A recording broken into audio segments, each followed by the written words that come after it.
What's up, guys? So I got this incredible question about half a week, I guess that'd be 3 or 4 days ago, questioning how I can pray to a God who regretted. And so in Genesis chapter 6, verse 6, it says, "The Lord regretted that he had made man on the earth and was deeply grieved," or literally was grieved to his heart. And so the question is, how do you love, how do you follow, how do you pray to a God who regretted the very thing that he made?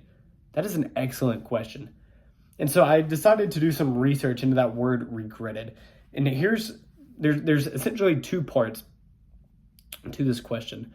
The first is that the word regretted, here's the thing, is as a biblical author, as writing what is going on in the Bible, you have to be able to write what's going on in something that humans are going to understand. We cannot understand God's emotions because God's like, he doesn't have human emotions. So we try to think of God in human emotions, anger and frustration and sadness and all those things. But God is outside of a human mind, right? There's a God brain and there's a human brain, right? Like we just cannot understand everything that God is, that God thinks, that God does. And so that's the first part. When it says that God regretted, we cannot, as humans, fully understand how God can regret something, how God, in his infinite knowledge, he already knew that this was going to happen. So how could he regret something? See, it just doesn't make sense. Okay, so that's part one. But part two, that word regretted, the way we think of regret is like, if I were to eat this Post-it note right here, and I couldn't get it down and I started choking because it's a Post-it note, I would regret eating that Post-it note, right? And I would be frustrated and I would be mad. And that's how we think of regret. We think of regret with this like bad connotation, like this stinks, this is not good, this was terrible. But that word regret, it doesn't as much mean like an anger regret. It means like a merciful, compassionate regret.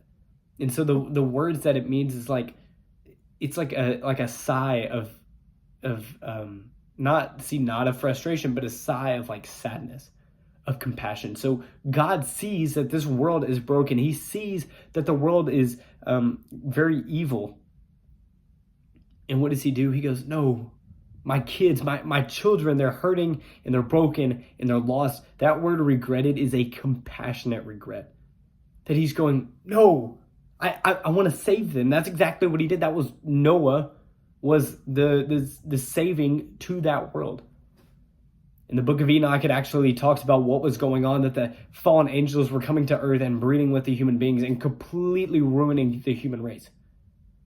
So God, when he sees this, is compassionately regretting, and he's going, no, my children, I've got so much better in store for you. I have something so much greater. And so in the way I think of this is he is reaching out and he is saying, no, my children, and he is taking them and he's saving them. So that's such a fantastic question. How do I follow, pray to, surrender to a God who regretted? Because the way that God regrets, A, is completely different than ours, and B, he regrets in a compassionate way. His regret is not out of frustration, but it is out of love.